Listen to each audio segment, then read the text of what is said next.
He couldn't imagine Anya handling that at 23, and she had the maturity of a 16-year-old. She clung to him like a child that night, and he never left her side. It was a terrible situation. Gregorio was shaken by it too. The contractions slowed for a little while, then picked up at midnight and got stronger again, and then she started dilating. They had given her an IV of steroids to try and increase the baby's lung capacity if they were born, but it was too early, and at 4 o'clock in the morning, they told them it was unlikely that her labor could be stopped. A special neonatal team was brought in while she was closely monitored, and labor began in earnest.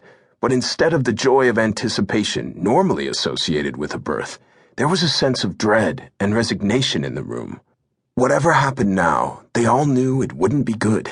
The only questions were just how bad it would be and if the twins would survive. Anya was terrified and screamed with every pain.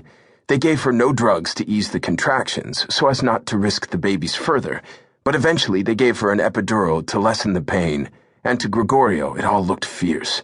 She had tubes and monitors everywhere, and as the labor progressed, both babies began to show signs of distress with each contraction.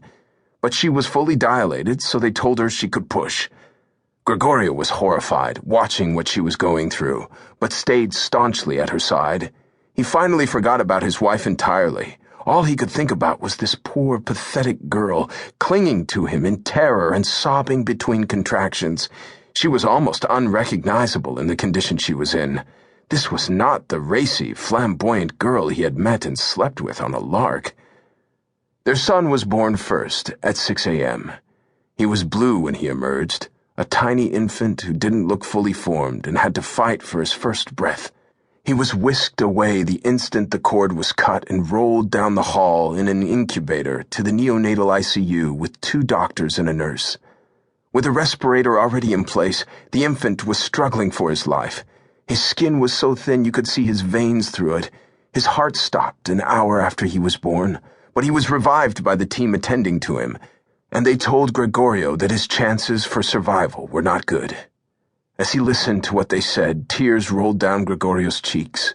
He hadn't expected to be so moved by the sight of his first child being born, and in such dire distress. The baby looked like a creature from another world, with wide, staring eyes that were begging them to help. Gregorio couldn't stop crying as he looked at him, and Anya was incoherent from the pain. The little girl came 20 minutes later, slightly bigger than her brother and with a stronger heart. Each weighed less than 2 pounds, but her lungs were as inadequate as his. They put her on a respirator, and a second team whisked her away. Anya began hemorrhaging after the second birth, which took them time to control and required 2 transfusions, and Gregorio saw that she looked gray. And then they mercifully gave her something to make her sleep after the trauma she'd been through, and they warned both of them again that the babies might not survive. Both were in critical condition, and it would be a long time before they were safe if they lived. The days ahead would be crucial. The doctor spoke to Gregorio again after Anya was sedated and unconscious. He went to see the babies in their incubators then and just stood there and cried. He was so moved by the tiny beings, his children. It had been a hard night for him too, and the worst lay ahead. He had no idea what he would say to Benedetta now. This was all so much more intense than anything he had imagined.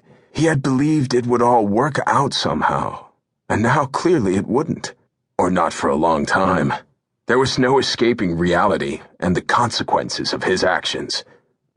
A nurse told him that Anya would sleep for a few hours from the shot she'd been given, and he realized that this was his chance to go back to the hotel. It was 8 in the morning by then, and he hadn't called Benedetta all night. There had been no chance to do so, and once Anya woke up, he might not be able to get away again. She had no family in Western Europe, just a mother in Russia she hadn't seen in years, and no one else to help her. He was it.